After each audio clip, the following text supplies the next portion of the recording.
Hi everyone, this is Amitabh Sinha, author of Adventures of Poo, along with Poo.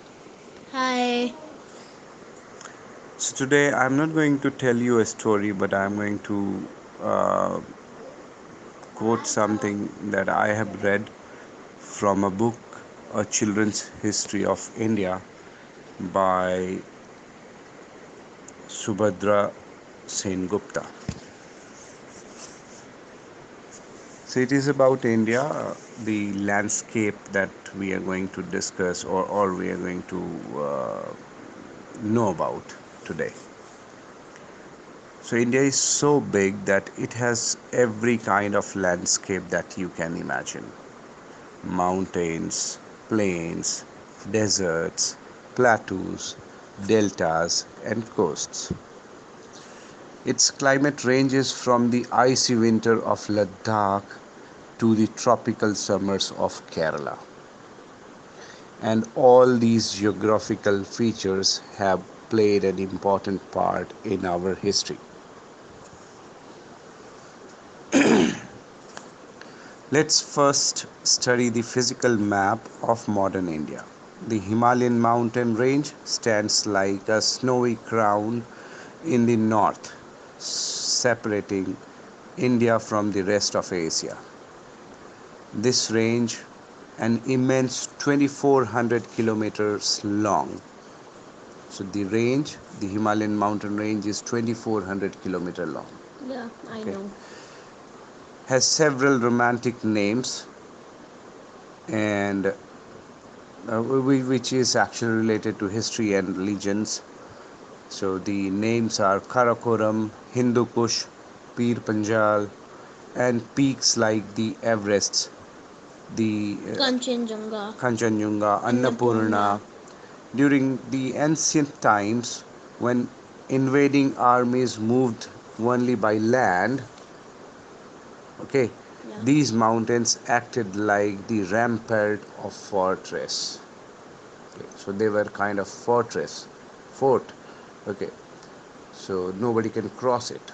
Okay, discouraging.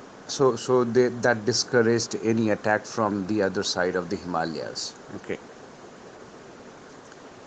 and so we remained comparatively in peace. Of course, there were mountain passes. There were mountain passes also, like Khyber and the Bolan in the northwest. And these passes were used by the traders, mostly by the traders, to take their goods to the other region and sell it. And mostly we went as far as Europe to trade. And with these ways only, from these ways only, the invaders also came to India, like Alexander in the 3rd century BC and Babur in the 16th century. So when did Alexander come to India? 3rd century BCE, and Babur in the 16th century. Okay. Rivers are at the heart of our civilization. The Himalayas are the source of three mighty rivers. Can you name them? Ganga, Hmm? Brahmaputra, Yes. and Yamuna. Indus. Oh, Okay. So Indus, Ganga, and Brahmaputra are the three mighty rivers, and all emerge from Himalayas. but when I see Yamuna, it starts from that. When I see my look at my map, it's the that start from the Himalayas. Yeah. So So, but we do not name Yamuna because Yamuna merges into Ganga in Prayag. Okay. So Ganga continues from Himalayas to the Bay of Bengal. Okay. But Yamuna starts from Himalaya and merges into Ganga. Okay. okay. Similarly, Chambal, Betwa, Son, all these merges, Koshi, all these rivers are there. They merge into the river Ganga. Okay. So we know the river Ganga is the mightiest or the longest river because these all small rivers merged into it. Nile Okay. is the largest river of in the world. Yeah. Okay. So, so three mighty rivers, they all emerged from Himalayas: Indus, Ganga, and Brahmaputra, and they spread their network through tributaries across the land from Punjab to Assam. Yeah. So tributaries, what are tributaries? Tributaries are basically all the other rivers that they form. Okay, fine. So they are spread from Punjab to Assam. Okay, the Indus flows out of Tibet, right, and curves south into North India, and then flows into the Arabian Sea in today's Pakistan. All right. So from Tibet it curves to south and then north and then flows into Arabian Sea. And the Ganga rises in the glacial cave in Uttarakhand and then moves east, right? Ganga moves east towards the Bay of Bengal, right? Creating one of the world's biggest and most fertile alluvial plains. Okay. The Indo Gangetic Plain is at the heart of India's civilization and has seen some of the most important events in our history. From the Buddha standing at its banks in Varanasi to the rise and fall of the famous city of Patliputra. Okay. The mighty Brahmaputra, now know about Brahmaputra. Okay, also starts its journey in Tibet. So two Yeah. of the rivers start from Tibet. Who are they? Indus and And Brahmaputra. Brahmaputra. Okay, but turns east. Okay, Brahmaputra turns east And it goes to and flows through Assam. Arunachal Pradesh and Assam. Okay, only to turn west into modern Bangladesh. Okay, where it meets the Padma, that's a tributary of the Ganga.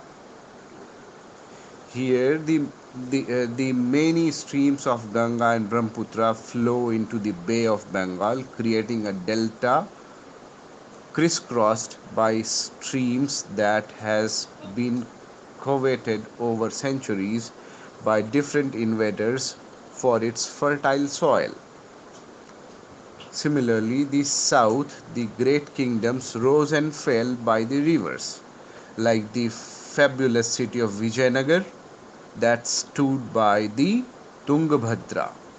Vijayanagar कहाँ पे है? Tungabhadra river के पास. The Narmada and the Godavari brought life to central India, Yeah. right?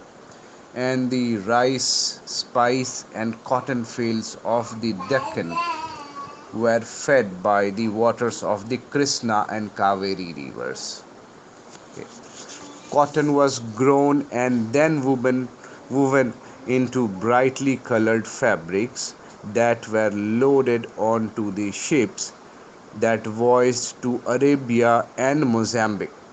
So we traded cotton and the thread and the cloth till Arabia and Mozambique, Java and Bali also. Wow. Along with items of trade, traders carried with them the rich heritage of our culture also.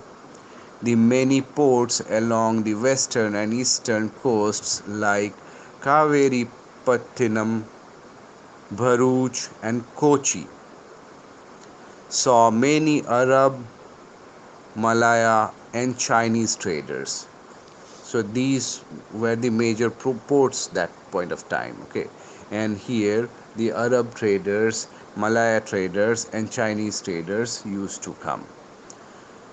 Soon enough, the cotton and spices that we were famous for brought the Portuguese, the French and the English to our shores. They were not interested in peaceful trade. They were not interested in peaceful trade. Portuguese, French, and English, they wanted to invade and destroy or conquer or colonize the country and change Indian history forever. Okay. Indians and geography. The ancient Indians were never very keen to draw accurate maps. In the Puranas, they describe the world as a flat disk with a mythical mountain called Meru at the center, surrounded by seas and seven islands or dvipas. Okay. These seas were said to be made not just of water but also milk, butter, ghee, etc. Okay. What does it mean? This. So this is some kind of mythology that Puranas has described about the whole world's map. Okay. All right. So we have ancient ports like Kaveripatnam, Bharuch, and Kochi, where Arabs, Malayas, Chinese used to come.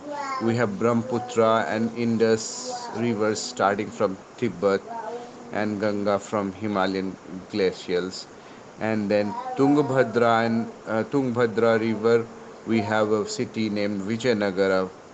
Narmada and Godavari in the central India, and that that is why we have rice and spice and cotton Rice and fields over spice there, and right? And in Deccan we have Krishna and Kaveri. yeah. Okay, so good information. Yeah. Thank you for listening. Share it. Bye. Bye.